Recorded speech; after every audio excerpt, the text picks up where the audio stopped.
సంగారెడ్డిలో ఆర్టీసీ కార్మికుల సమ్మెకు హెచ్ఎంఎస్ రాష్ట్ర కార్యదర్శి ఆర్ ఈశ్వర్ ప్రసాద్ మద్దతు ప్రకటించారు.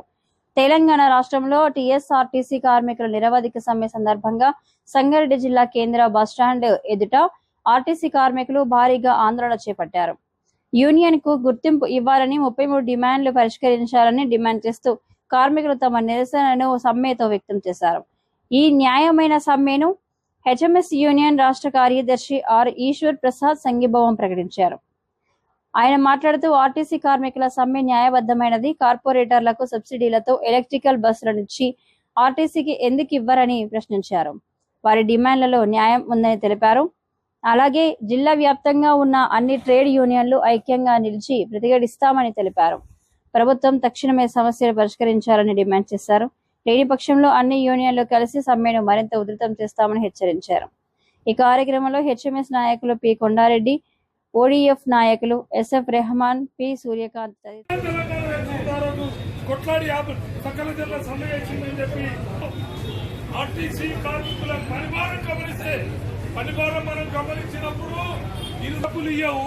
అట్లాగే ఈ రోజు నువ్వు పైసలు అనేటువంటివి లేవు అంటూనే ఈ రోజు సెక్రటరియట్ లో మనకు ట్యాక్స్ అండ్ కాంట్రాక్టర్లు అందరూ సీరియల్ చేస్తారా?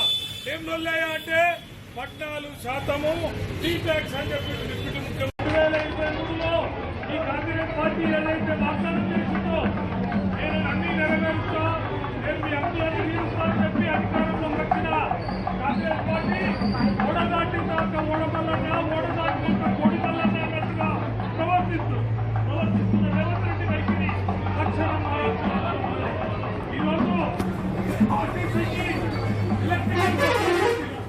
ఎలక్ట్రికల్ బస్సులకు కేంద్ర ప్రభుత్వం బీజేపీ ప్రభుత్వం 30% సబ్సిడీ ఇస్తున్నది.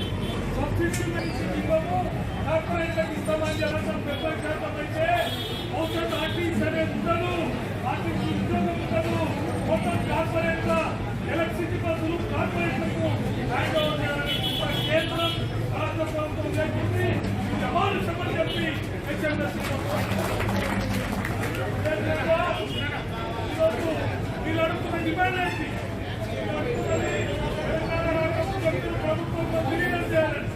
ఆ విలీనం అనేది ఆ పెద్ద మంచి అన్నాడు పాలాభిషేకాలు చేసారు, ఎంబడే ఇల్లు చేసారు, మొత్తం మన పైన ఉత్పాదనలో పెట్టి గత ప్రభుత్వం మరి మారుస్తారన్న ఈ పెద్ద మంచి ఈరోజు ఏం చెప్తున్నారు? ఈరోజు 14,000 రూపాయలు ఇవ్వాలా? అట్లాగే బడ్జెట్ ఇవ్వాలా? అట్లాగే ఎందుకు ఈ సమ్మె పూర్తిగా ఆర్టీసీ కార్మికులు చేస్తున్న పోరాటం పూర్తిగా ఈరోజు చేస్తున్న పోరాటం కార్పొరేట్లకు వ్యతిరేకంగా చేస్తున్నారు. ఈరోజు చేస్తున్న పోరాటం ప్రైవేటైజేషన్ వ్యతిరేకంగా చేస్తున్నారు. పోస్టల్ లోపల 9 నుంచి ఈ ఆర్టీసీ